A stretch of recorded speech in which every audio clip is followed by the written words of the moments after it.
Today's Bible reading is taken from the Acts of the Apostles, chapter 17, verses 15 and verses 22 up to chapter 18, verses 1. And today's Gospel according to John, chapter 16, verses 12 to 15.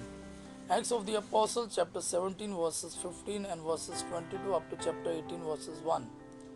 The men who were taking Paul went with him as far as Athens and then returned to Berea with instruction from Paul that Silas and Timothy should join him as soon as possible. Paul stood up in front of the city council and said, I see that in every way you Athenians are very religious. For as I walked through your city and looked at the places where you worship, I found an altar on which it is written to an unknown God. That which you worship, then, even though you do not know it, is what I now proclaim to you. God who made the world and everything in it is Lord of heaven and earth and does not live in man-made temples. Nor does he need anything that we can supply by working for him, since it is he himself who gives life and breath and everything else to everyone. From one man he created all races of mankind and made them live throughout the whole earth. He himself fixed beforehand the exact times and the limits of the places where they would live. He did this so that they would look for him and perhaps find him as they felt about for him. Yet God is actually not far from any one of us. As someone has said, in him we live and move and exist. It is as some of your poets have said, we too are his children. Since we are God's children, we should not suppose that his nature is anything like an image of gold or silver or stone shaped by the art and the skill of man.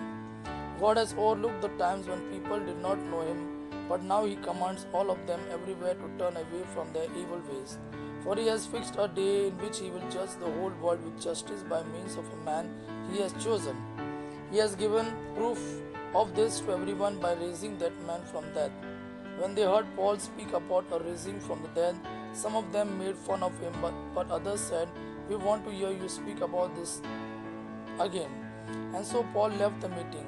Some men joined him and believed, among whom was Dionysius, a member of the council. There was also a woman named Damaris and some other people. After this, Paul left Athens and went on to Corinth. Today's Bible reading, today's Gospel according to John, chapter 16, verses 12 to 15. I have much more to tell you, but now it would be too much for you to bear. However, the Spirit comes who reveals the truth about God, he will lead you into all the truth. He will not speak on his own authority, but he will speak of what he hears and will tell you of things to come.